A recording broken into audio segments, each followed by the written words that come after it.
My name is Rehnborg. Surly Urchin Studios is the team I've played the past few years in 54 Film Fest, and also the production company that I run.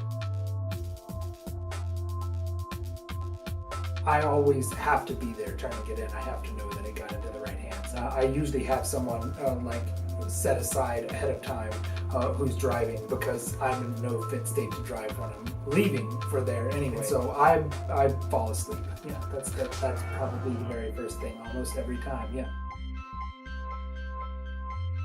In the middle of the second night, we had this discussion about a child actor who was going to have to fire an arrow. I had said, he needs to fire at least 45 degrees off to the side, and then the person who was running through it's 45 degrees, and it was the smallest thing in the world, but after 48 hours of not having slept, or however long it had been since we had gotten a good night's sleep, we just blew up at each other, and we were just talking about how many degrees off of the path the arrow needed to be.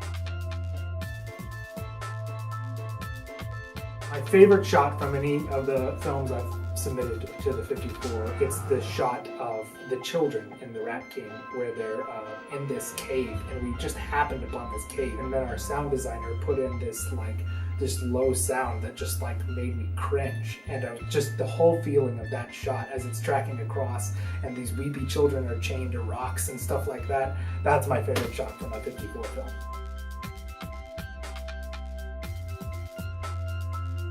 We actually had some folks that were concerned for the safety of the rats, because we were outdoors, and that particular weekend's been frigid. So the rats, when we first put them on the table, they just didn't move. They were just stuck there. It took them a few seconds of kind of getting warmed up to even take a few steps.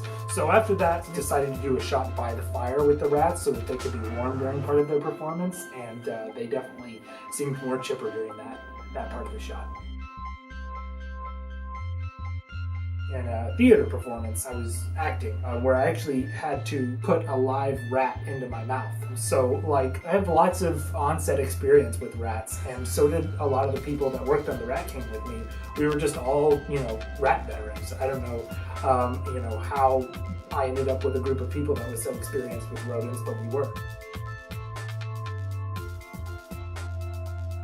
I have turned in a film that I was really embarrassed some of the things that were in that film.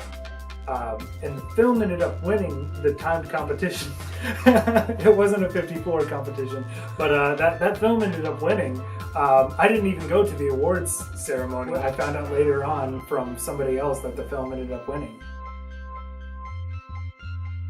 Every time that I've been to a screening for the 54 Film Fest, it's been just a top-notch screening experience. You get the extra 6 hours, and a lot of the timed film competitions are 48, so it doesn't seem necessarily like 48 to 54 is a big bump, but it really does make a difference. But also it's really affordable. From the early bird rate to the final rate that you pay, it's significantly, drastically lower than other timed film competitions.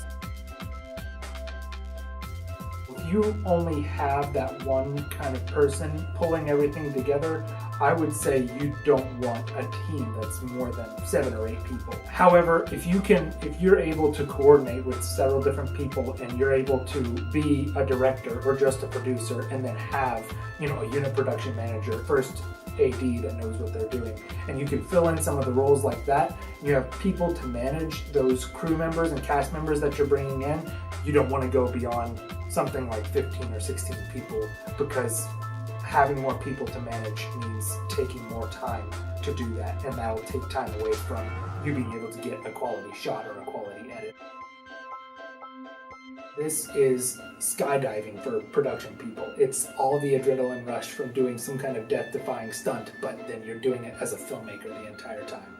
And who doesn't want to do